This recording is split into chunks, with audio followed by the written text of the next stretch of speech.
the story of how a race of serpent beings have taken control of humanity in plain sight.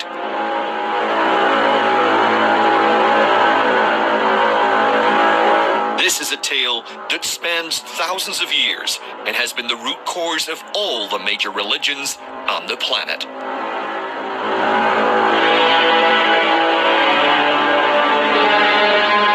Thousands of years ago, a special, genetically advanced race of beings came to Earth.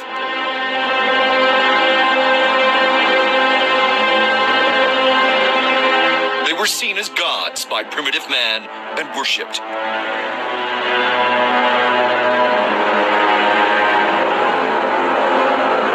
They set themselves apart, and yet some mated with humans and created a special race.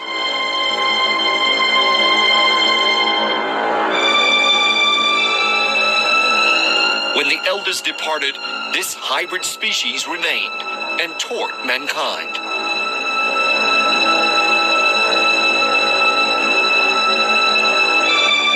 Civilization emerged.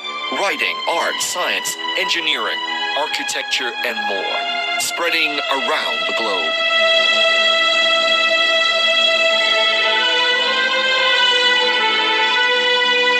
The human race that had been happy for tens of thousands of years to hunt and gather now built massive pyramids, cultivated the land, forged steel, and eventually held tiny computers in their hands that enabled them to communicate around the world instantly and discover knowledge with the swipe of a finger.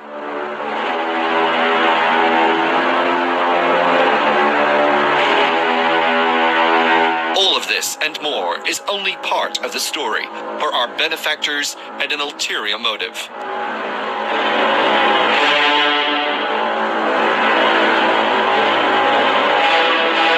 They took control of our minds and hearts. They control this world. They control you.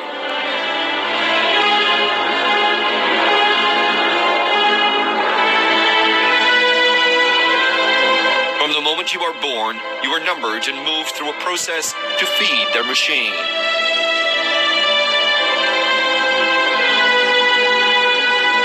Nobody is truly free. We are all working for the masters.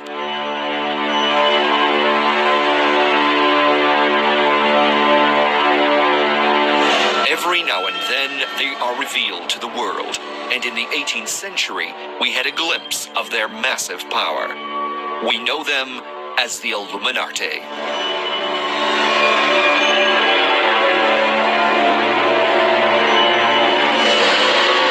From huge international corporations to hidden governments, from secret societies to medicine, the Illuminati are in control.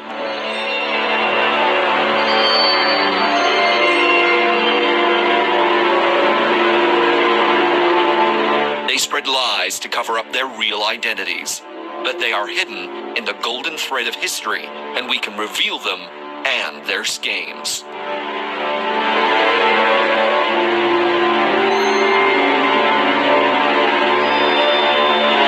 Do you believe you live in a free country? Think again.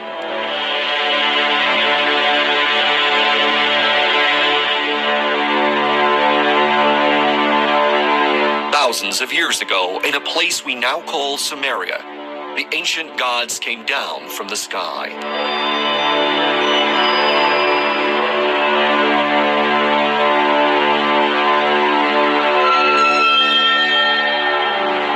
This remarkable event is part of our recorded history.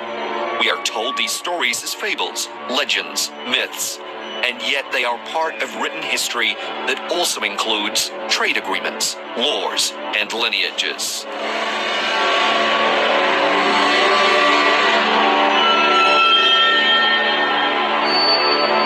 How did it all begin? Who were these beings that our ancestors worshipped as if they were gods?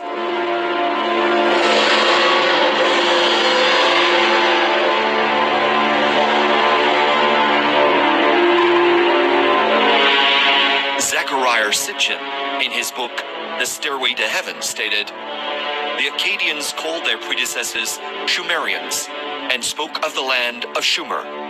It was in fact the biblical land of Shinar. It was the land whose name literally meant the land of the Watchers.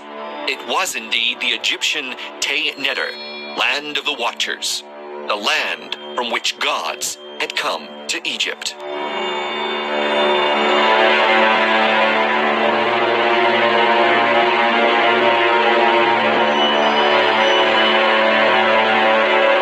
So Sumeria means land of the Watchers, and it is from this land that the Elohim, or Shining Ones, who govern the Watchers, also came.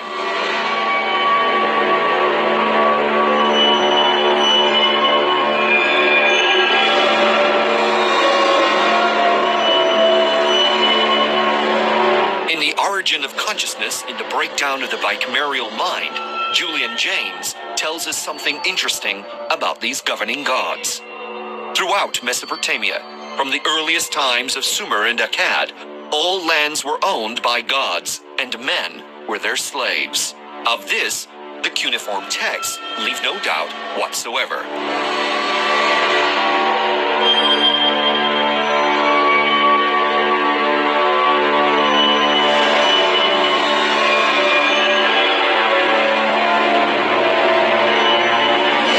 City-state had its principal god, and the king was described in the very earliest written documents that we have as the tenant farmer of the god. All lands were owned by gods, and men were their slaves.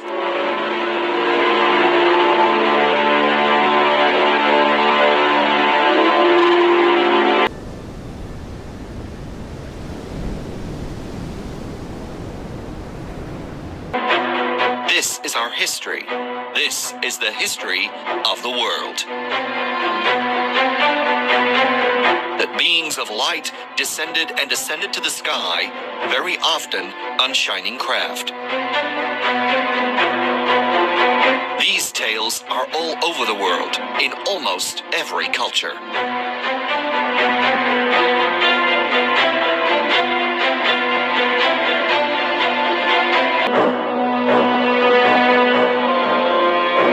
These Watchers also appear in Egypt as the pantheon of gods.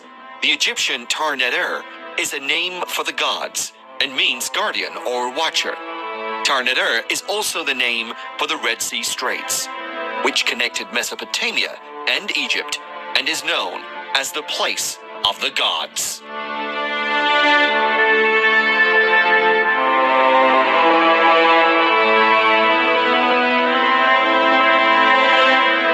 These Watchers were also known as Urshu, and were classed as being less divine than the gods.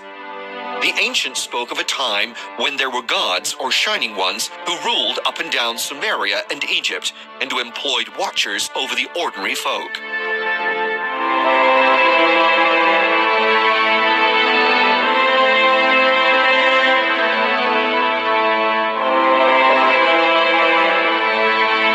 In the same way a pharaoh of Egypt was a god on earth, so too priests of the Elohim were the shining lights on earth.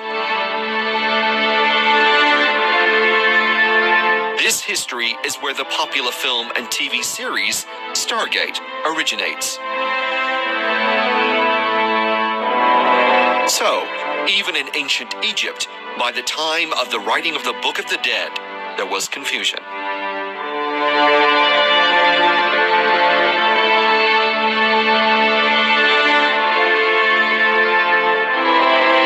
They had come to Egypt, the Egyptians wrote, from Tar-Ur, the far foreign land, whose name Ur meant oldest.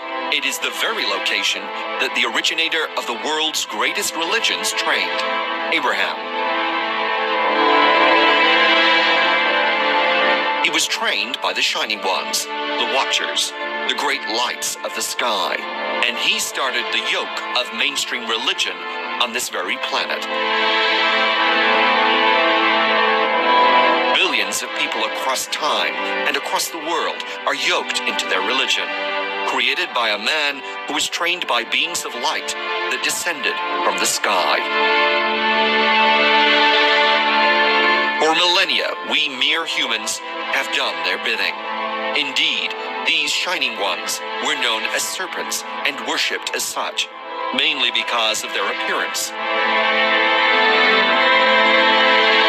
Even in Greece, these stories evolved into the concepts of the gods, titans, and humans. Gods mating with humanity who were their slaves. All the gods have links, symbols, and attributes of the serpents.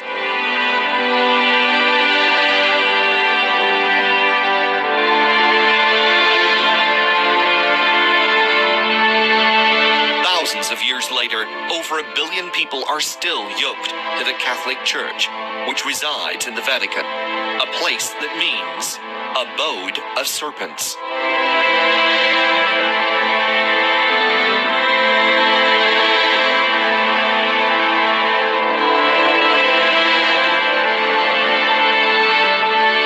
On the other side of the world, it appears these shining ones and watchers also descended.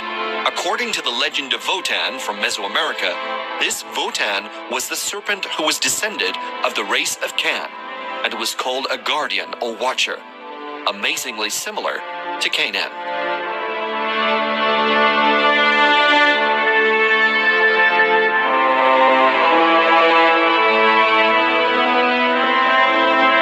These Canaanites are implicated in many places, revolving around the Shining Ones and the original serpent priests. From this time onwards, serpent worship spread across the globe, and we have to wonder why.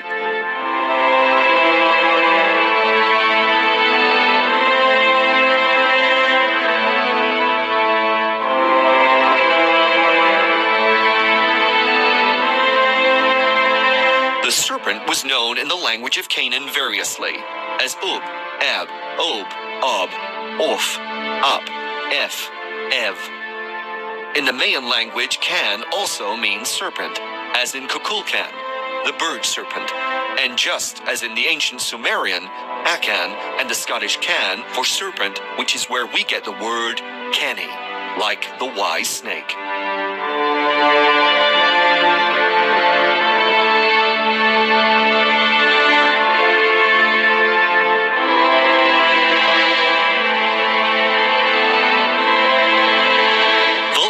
The Roman god of fire, comes from the Babylonian Can, or serpent, and Vul, or fire, showing an etymological link across thousands of miles and oceans and meaning.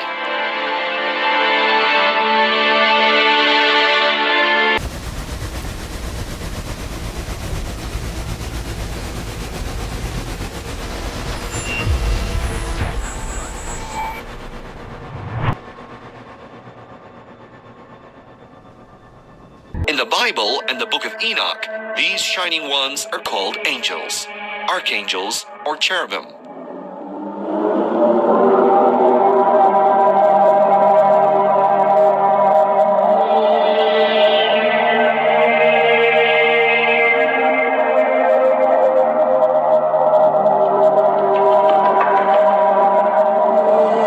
In the Bible, we do not find angels with wings. There are no original stories of them being supernatural. They are, in fact, quite ordinary.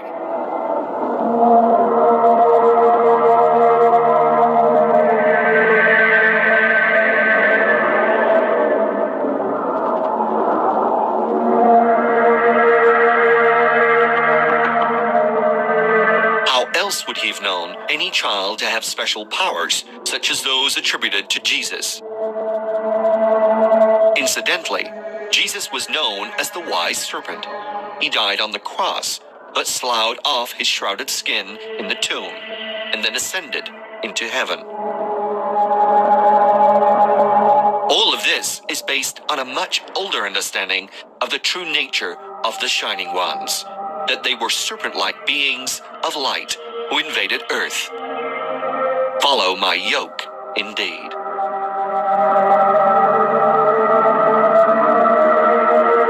Michael is the warrior and protector, accompanied by angels wielding fiery swords. What were these swords? Explained to us in the language of the period, they are surely something far advanced.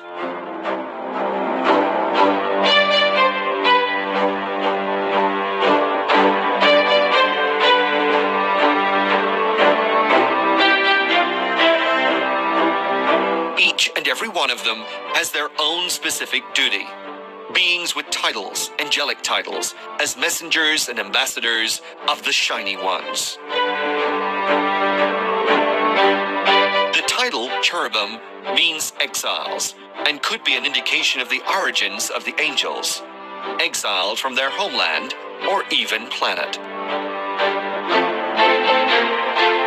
Enoch, the consecrated one, would later write up the history of these fallen angels, who spread across the globe as the great Shining Ones, teaching, measuring, and building the world's most mysterious ancient monuments.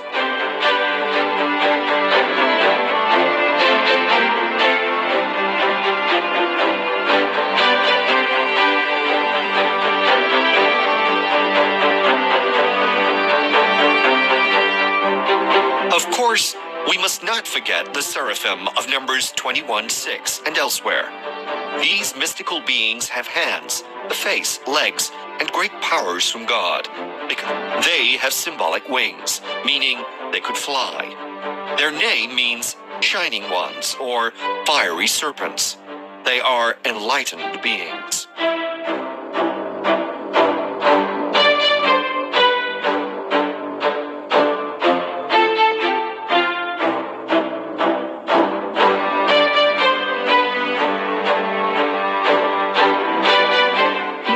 Jewish literature tells us that the angels can fly, tell the future, shapeshift, speak Hebrew, and are emanations of the divine shining light. If these are not attributes of extraterrestrials, then what is?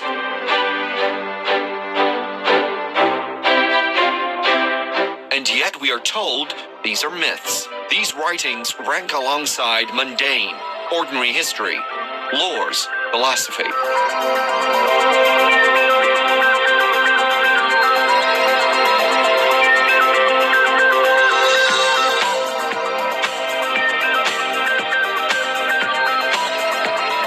We are told by Enoch about the Nephilim, or Watchers.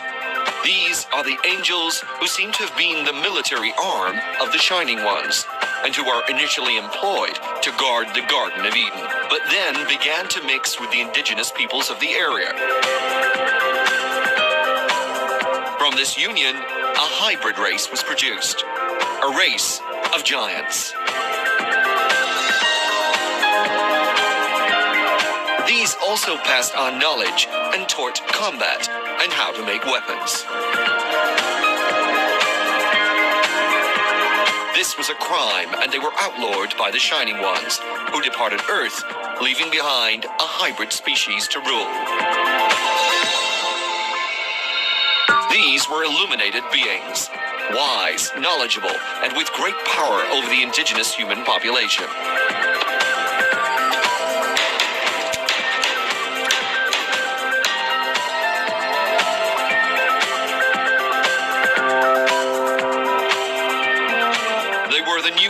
Among men, they were worshipped and held in high esteem. Their bloodlines would become the rulers, kings, and queens, pharaohs and high priests, wizards, and magi. From that moment, the entire world would be ruled by an elite bloodline who worked tirelessly to ensure the purity of their own kind, who bred only within strict rules, who claimed divine right to rule.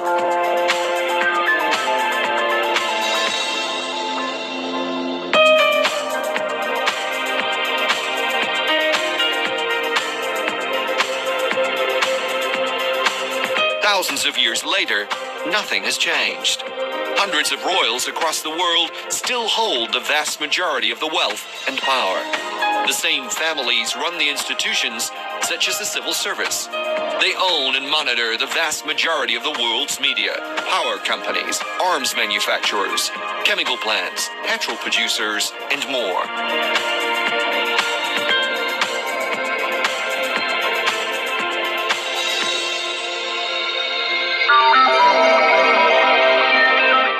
this for a moment.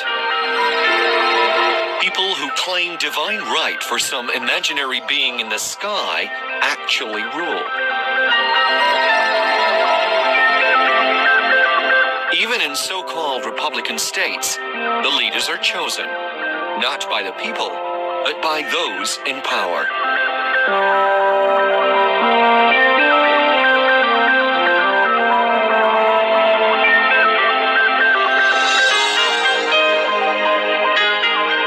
Nobody becomes president of the United States unless they have been vetted, approved, and blackmailed.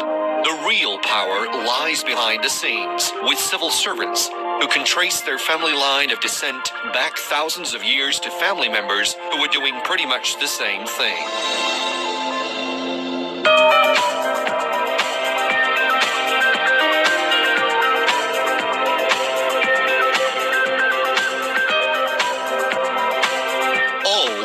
Religions originate in the same historical tales of great lights that descended to earth, taught the humans, brought them out of the dark ages, bred with them, and established rulers and priests.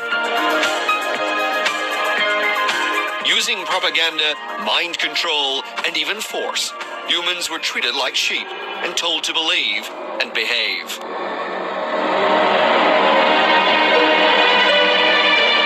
We had to worship the lights in the sky. We had to bow to their representatives on earth. And we had to pay the priest for the privilege of doing so.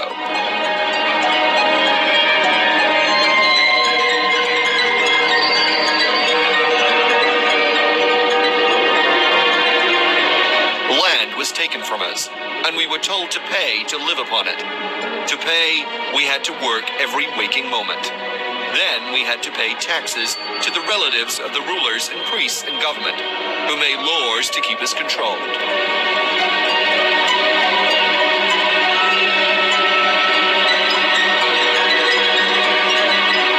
We were thrown into war against our brothers, told to build pyramids and great walls, tested upon and abused every step of the way.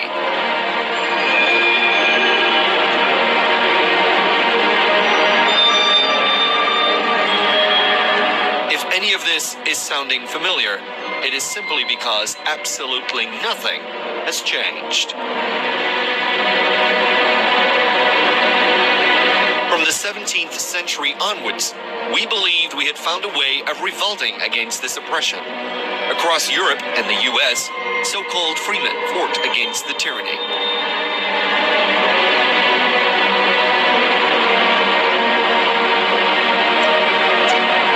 And yet, the fact is this: the rulers had people in both camps. The U.S. War of Independence, for instance, was led by men on both sides who were members of the Freemasonic lodges, who were often themselves descendants of royal stock.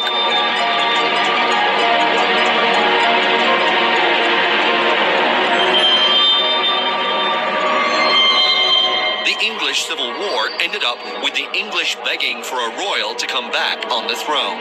It was all stage managed. It has always been stage managed.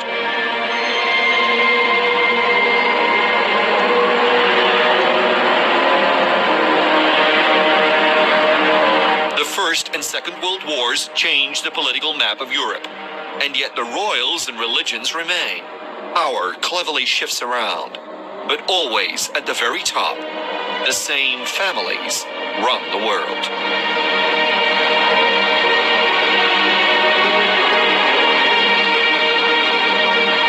Modern control began in the 18th century as a reaction to the growing enlightenment of the human population. The printed word had an unfortunate side effect for those in power. People began to gain knowledge and spread dissent. One very clever method of controlling such dissent is to cause it, own it, and control it.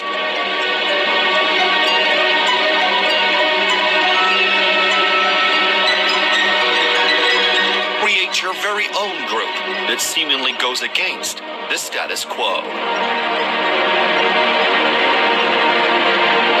And not only do you manipulate those who are naturally drawn towards it, you gather your own secondary power base to play around with. One sure way of winning any game is to own both sides. In the 18th century, the modern era of mind control began with the creation of the Illuminati.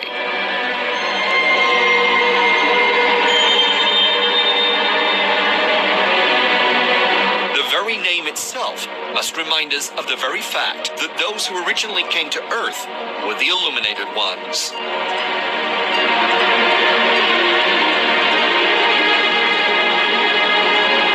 In the 18th century, a Freemason wrote the following words. There are a certain number of people who have arrived at the highest degree of imposture. They have conceived a project of reigning over opinions, and of conquering not kingdoms, not provinces, but the human mind. This project is gigantic, and has something of madness in it, which causes neither alarm nor uneasiness. But when we descend to details, then we regard what passes before our eyes of the hidden principles. When we perceive a sudden revolution in favor of ignorance and incapacity, we must look for the cause of it. And if we find that a revealed and known system explains all the phenomena which succeed each other with terrifying rapidity, how can we not believe it?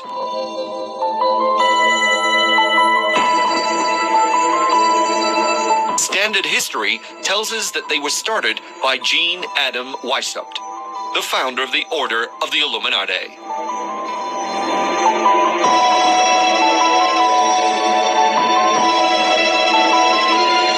Weishaupt was born in Bavaria on the 6th of February, 1748. His father, Baron Ingstadt, was a professor of the University of Ingolstadt, having married the niece of the curator. The Baron secured a scholarship at the Jesuit College for Adam, who then went on to become a law student at the age of 15. Ingolstadt was a steadfastly Jesuit area and had been for over 200 years. Dissent was not permitted, even though they had been partially suppressed in 1773 by Clement XIV.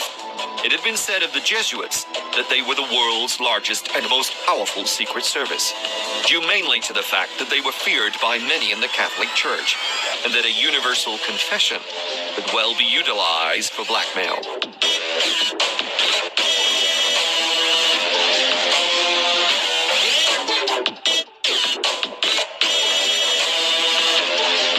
According to a converted nun, the Jesuits offer the world at large a system of theology by which every law, divine or human, may be broken with impunity, and by which the very bulls of popes may be defied.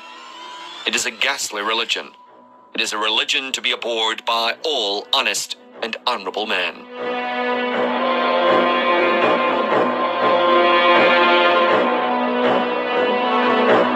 So according to this 19th century writer, they were even above the bulls of the Pope.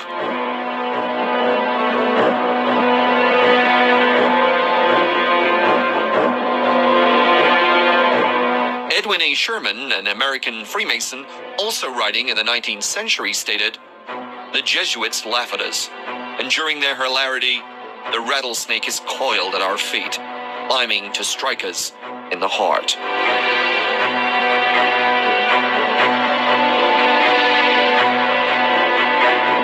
Even President Lincoln, who was finally assassinated after numerous attempts, said, "The Jesuits are so expert in those deeds of blood that Henry IV said that it was impossible to escape them, and he became their victim, though he did all he could to protect himself. I know that the Jesuits never forget nor forsake."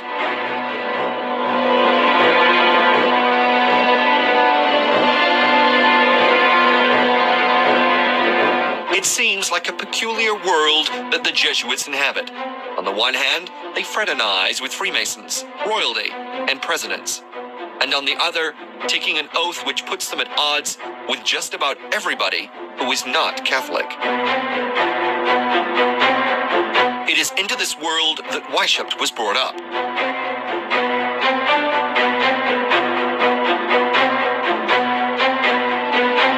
By 1775, Weishaupt was professor of canon law at Ingolstadt, and it was in this year he or somebody else to form a plan of an association of which he would head. This association would oppose the forces of superstition and lies, or in other words, religion.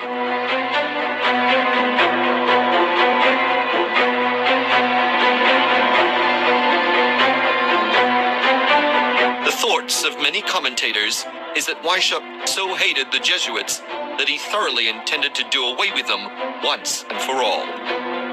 The truth is that Weishaupt was in fact trained by the Jesuits for the purpose of raising a worldwide army of spies who would constantly feed back information from their own enemies. The information that the Jesuits could not get anymore through their confessions. In fact, the Illuminati even set up their own confessions in line with that of the Jesuits. All of this surveillance and confession was fed back to the Jesuits from the very people who were supposed to be against them. How better to find out what was in the mind of the opposition than to be the opposition? This is a standard double ploy, utilized for centuries by the secret services of all religions and states. They even fed the anti-Semitic rhetoric, which suited the Catholic Church down to the ground.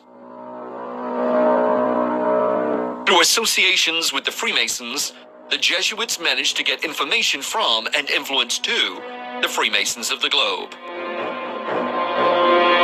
These business leaders, politicians, military commanders, religionists, and so-called free thinkers were in fact being manipulated yet again. And very often with the exact same devices that have been used for thousands of years.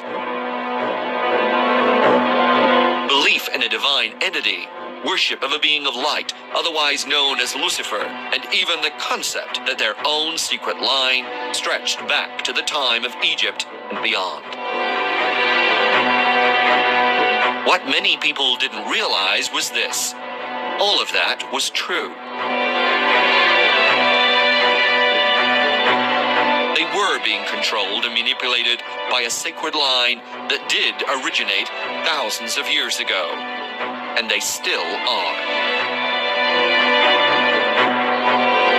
Following Weishaupt's amazing creation out of the order of a much older institution, we suddenly have several worldwide revolutions, and the balance of power supposedly shifting like never before. The Illuminati stretch back into the realm of the Shining Ones in Afghanistan.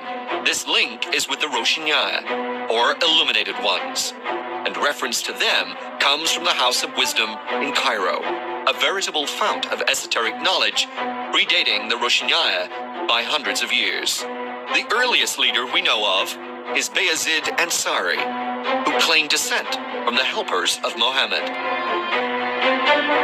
Using merchants and soldiers, Bayezid eventually spread his message across the world by word of mouth, and those Gnostics and mystics who heard the message already understood the secret of illumination. As Archon Darul says in Secret Societies, coincidences of date and beliefs connect these Bavarian Illuminati with the Afghan ones, and also with other cults which called themselves Illuminated. The beginning of the 17th century saw the foundations of the Illuminated Ones of Spain, the Alumbrados, condemned in an edict of the Grand Inquisition in 1623. In 1654, the Illuminated Journets came into public notice in France. Documents still extant show several points of resemblance between the German and Central Asian Illuminists, points which were hard to account for on the grounds of pure coincidence. Weishaupt founded his Illuminati on May Day, 1776, in Bavaria. He called himself Brother Spartacus, as if mimicking the rebellion from within. There was no democratic leadership, no voting, no equality. The Illuminati was led by clever and powerful people. Very quickly, it set about creating an international network of spies and counter-spies. They set up in cells, with each cell having a secret superior. The structure was closed, with lower levels having no idea who was above them. Weishaupt then targeted the Freemasons and was initiated into the Munich Lodge in 1777. He attempted to reform them, and when this failed, he began recruitment drives within their own lodges. It was a brilliant ploy, using a secret society to build a secret society. His stated goal was to perfect human nature through education. He would free people from government and organized religion. In this way, Weishaupt grew his Illuminati rapidly and drew in those who were seen by government and religious leaders organized religion. In this way, Weishaupt grew his Illuminati rapidly and drew in those who were seen by government and religious leaders as trouble. Claiming to free people from the bounds of society, the Illuminati in fact gave them even harder rules and regulations to follow. Even their reading literature was prescribed. This was not enlightenment or freedom. This was control of the mind under a veil. Indeed, independent thought and action was forbidden by the rules of the order. Enlightenment, they said, would only take place under the guide of the superior. But he didn't stop there. In fact, he received the financial assistance of Duke Ernest II of Saxe-Gotha-Altenburg, where he lived and wrote works on Illuminism. The very royal and religionist-style leader the Illuminati were supposedly against actually funded them. And yet, we are told it was disbanded. We are supposed to believe that thousands of people across Europe suddenly stopped attending Illuminati meetings, that they just gave up. We are told that because the Bavarians had outlawed it, their grand ideas of reducing the dominance of religion and state ended there. And yet, even in 1798, there were rumblings that they had not died. Many even claimed they were behind the French Revolution, which brought down government, royalty, and religion. So powerful was the fear of the Illuminati that Christian preachers gave sermons across Europe and even in the United States. What we do know is that the world was changed. Some royal houses did fall, only to be replaced by people who actually had royal blood. Religion was supposedly attacked and changed. Revolutions occurred across the world, and all this following the creation of the Illuminati and within a very short period of time.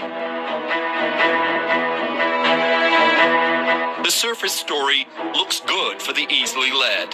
The subtle hidden story works well for the conspiracy theorist and free thinker. But the truth is that nothing at all really changed.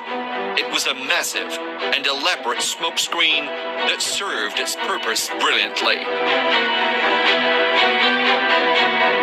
Free thinkers really did believe they'd made a difference.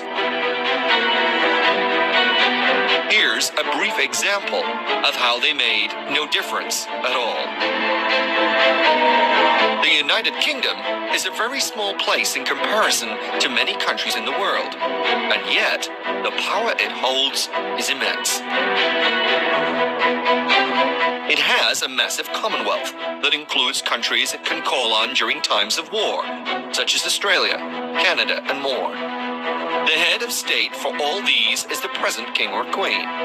That head of state owns huge amounts of land in the world, shares in the world's biggest companies. They are head of the religion and government. They can dissolve parliament at any time they wish. Parliament itself is made up of a small amount of elected ministers, who all have to give way to an unelected House of Lords, who answer to the king or queen. Beneath the head of state, there are dukes, earls, lords, barons, and more. All of these are in positions of power in government, institutions, media, religion, and companies. They are the ones who hold all the power. Anybody who steps outside of that special bloodline club is immediately taken care of, such as Princess Diana. Just because every now and then a commoner such as Richard Branson manages to make a few million means nothing. Even he needs permission from the little committees to fly his planes, set up a business, or run his trains. If he or his company steps out of line, then permission is not given. Toe the line, virgin or no virgin. And just because you may live in a republic, don't think for one moment you are immune. Take Hollywood, for example. The stars of Hollywood are themselves treated like royalty. Some step out of line and are no longer required for the big films. Why? Because the big film companies are owned by the same old elite. Many stars are themselves descended from royalty. U.S. comedian Ellen DeGeneres is 15th cousin to Princess Kate Middleton. Angelina Jolie is descended from the kings of France. Brad Pitt is descended from King Henry II of England. Hugh Grant is a descendant of King Henry VII of England. Brooke Shields, descended from King Henry IV of France. Uma Thurman, descended from King Edward I of England. In fact, the list is extensive, and if we take this further and look at the many executives of film, distribution, and studios, then we find a similar story. In the UK, the story is the same. The world-famous BBC is run by several committees, all of which are populated by the same old boys club that sit in the House of so-called Lords, and were educated by one of those inbred institutions, such as Eden. All of these people own land, buildings, companies. They run all of the institutions, such as the religions, the major charities, the arms companies, chemical giants, media outlets, police, military, and more.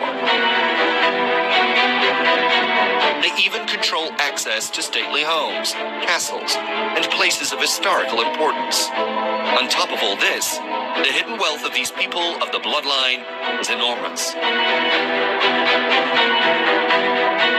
Hidden beneath the Vatican is a treasure trove that could solve all of Africa's problems. The British royal family have so much art, jewelry, and antiques that the world's financial problems could be solved. Add up all the other royal families of the world, the barons and earls, the distant relatives and friends, and you have a staggering wealth in hidden gems. Between the royals, religions, and so-called secret societies of the world, we have much more than just wealth. We have power so vast, it is almost unimaginable. And all of these are part of the very same bloodline that thousands of years ago spawned planet Earth from the beings of light that descended to enslave us. Remember those lines from Mesopotamian cuneiform? That from the earliest times of Sumer and Akkad, all lands were owned by gods, and men were their slaves. These were the illuminated ones. In the 18th century, their name reemerged. They spread, embedded themselves in Freemasonry, controlled people, and forced change.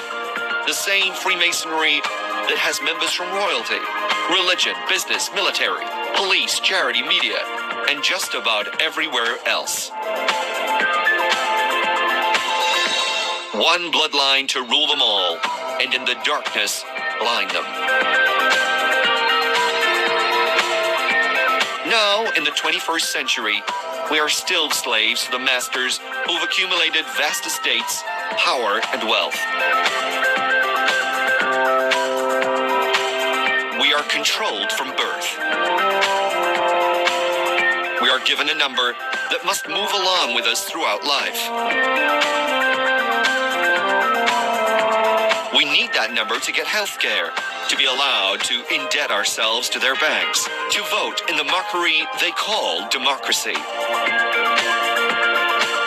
to claim a pension we have paid for tenfold. During our lifetime, they have the power to take away our freedom at any point with their police force and their laws. To send us off to war, to force purchase the property they told us we owned.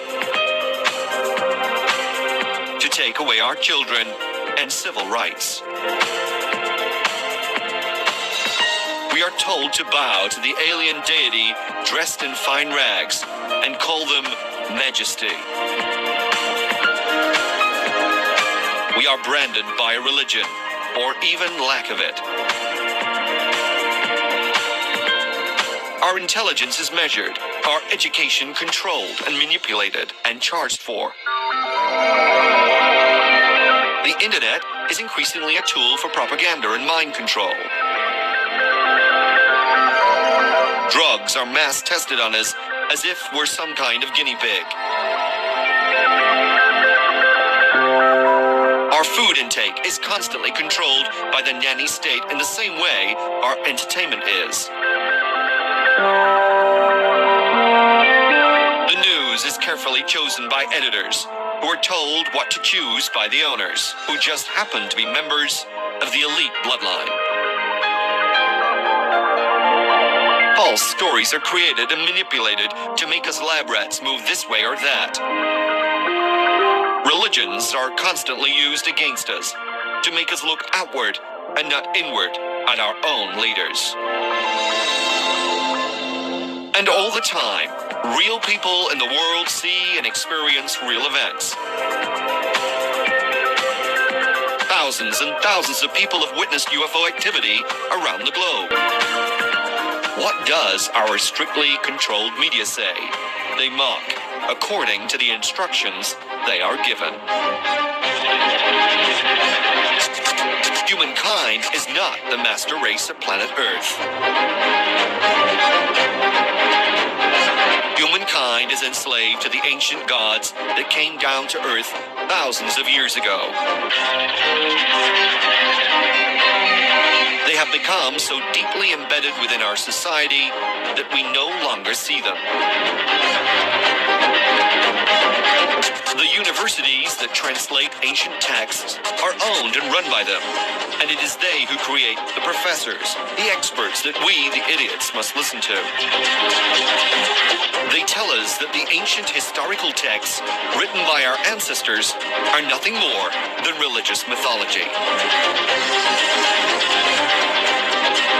That serpent-faced aliens who descended to Earth with fiery weapons and strange craft are all from their bizarre imagination. All the time, they then tell us to go to church and pray to an imaginary God, to make offerings to dead saints, to yoke ourselves evermore to their systems. Freedom. What is that? Unless you can somehow disappear into the wilds of some huge forest and escape all their influence and control, then you are not free. You, me, and everybody else on this planet are subjects of influence. Whether from the TV set, cinema, radio, or supermarket, we are being constantly fed carefully prepared information that meets the goal of those ancient gods: to enslave you and me.